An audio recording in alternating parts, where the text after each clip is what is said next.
আসবো না, আমাকে আর দেখবে না। আওয়ামী লীগ যখন শাসনামল ছিল 17 বছর, সবাই ঘরে ঘরে আওয়ামী লীগ ছিল, কেউ অন্য দল করতো না। এখন যেরকম দেখতেছেন সবাই বিএনপি, এরকম ছিল।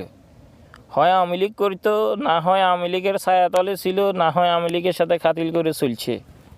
সবাই তখন আওয়ামী লীগ, এখন সবাই বিএনপি। এটাই নিয়ম, সবাই ক্ষমতার সাথে থাকতে চায়। শেখ হাসিনার একটাই দোষ ছিল, সে সুষ্ঠু নির্বাচনগুলো করে নাই। 14 সালে এককভাবে ক্ষমতা নিয়ে নিছে, 153 সিটে আনকনটেস্টে ক্ষমতা নিয়ে ফেলছে। তখন ইলেকশন দেয় নাই, তাও হাসিনা সরকার টিকে গেছে। এখানে অন্য কোনো রাজনৈতিক দল হইলে টিকতো না। আর 8 সালেও শেখ হাসিনা নিজের মুখের কথা, আমি যদি একটু টিট করতাম তাহলে বিএনপি বিরোধী দলে বসে না। যে 30টা আসন পাইছে ওইটাও পায় না, এরশাদ বসতো ওই জায়গায়। তাহলে বুঝেন। এরপরে 18 ইলেকশনটা রাতের ভোট হয়েছে। আমি 18 ইলেকশনে ভোট দিতে গেছি কেন্দ্রে, আগের দিন রাত্রেই শুনতেছি যে 3000 ভোট নাকি তারা রাত্রে দিয়ে দিছে। যারা দিছে তারাই প্রচার করতেছে। এখন সকালে গেছি ভোট দেওয়ার জন্য কেন্দ্রে, আমি 14 সালের ভোটার। 18 সালের ইলেকশনে অনেক আশা করে গেছি যে ভোট দিব।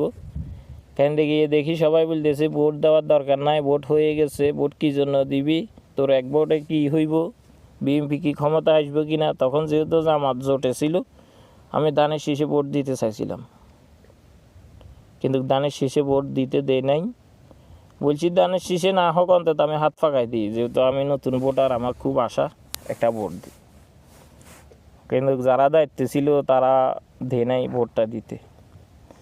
আর একজন দায়িত্বশীল ছিলেন প্রিজাইডিং অফিসার, উনি সবাইকে বলতেছে যে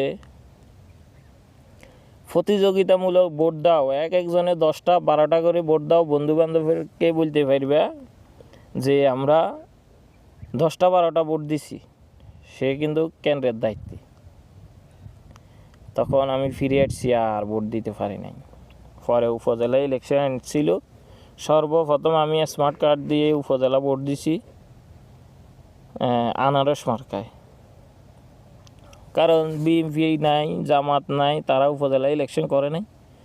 এই জন্য আমি যেহেতু জামাত সমর্থক, আমি আনারসকে ভোট দিছি। তাও আমার ভোট আমার এক ভাই কাটি দিতেছিল, হয়তো নাম বলতেছি না, আমি পরে অনেক জোরাজোরি করি আনারসকে ভোট দিয়েছিলাম।